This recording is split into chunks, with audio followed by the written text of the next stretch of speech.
தாய் தமிழ் உறவுகளுக்கு வணக்கம். பிரபல பெண் தலைவர் குண்டர் சட்டத்தின் கீழ் கைதாகின்றார்.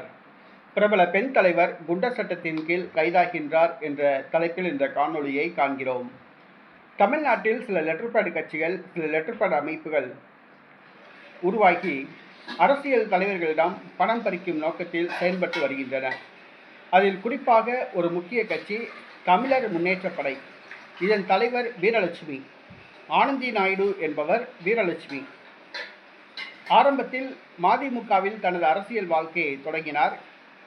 இவர் மக்கள் நல கூட்டணி போட்டியிட்ட போது பல்லாவரம் தொகுதியில் போட்டியிட்டு தோல்வியடைந்தார்.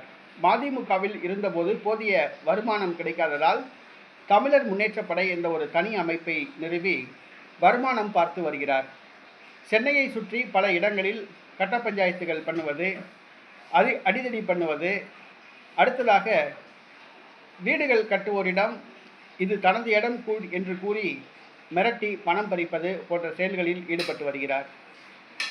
சமீபத்தில் அண்ணாமலை மீது பல ஊழல் குற்றச்சாட்டுகளை கூறினார். தற்பொழுது சீமான் மீது ஊழல் குற்றச்சாட்டுகளை கூறினார்.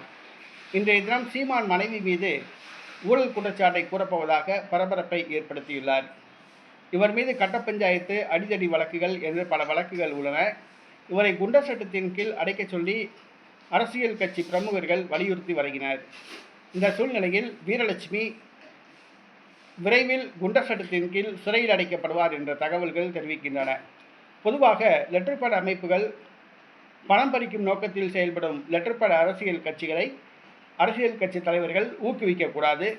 சமூக வலைதளங்கள் பெரிதாக பேசக்கூடாது. பெரிதாக அவர்களை விளம்பரப்படுத்தக்கூடாது.